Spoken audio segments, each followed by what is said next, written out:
Look back over the past, with its changing empires that rose and fell, and you can foresee the future too. It's time you realize that you have something in you more powerful and miraculous than the things that affect you and make you dance like a puppet.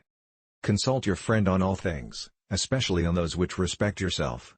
His counsel may then be useful where your own self-love might impair your judgment.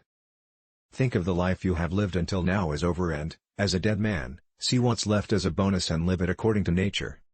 Maybe it's good to put things in perspective, but sometimes, I think that the only perspective is to really be there.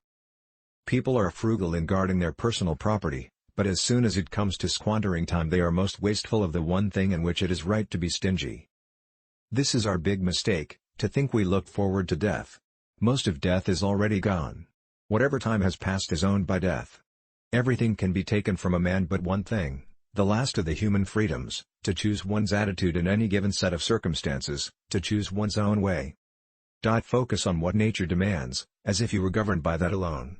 Then do that, and accept it, unless your nature as a living being would be degraded by it.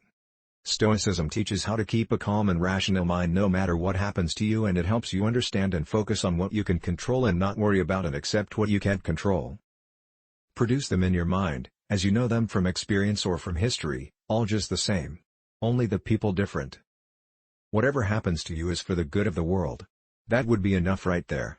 But if you look closely you'll generally notice something else as well. Whatever happens to a single person is for the good of others.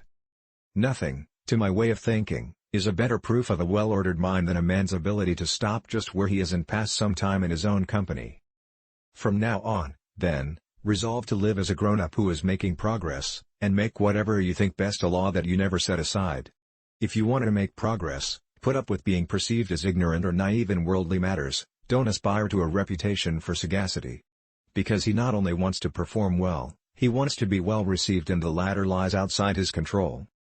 From now on, then, resolve to live as a grown-up who is making progress, and make whatever you think best a law that you never set aside.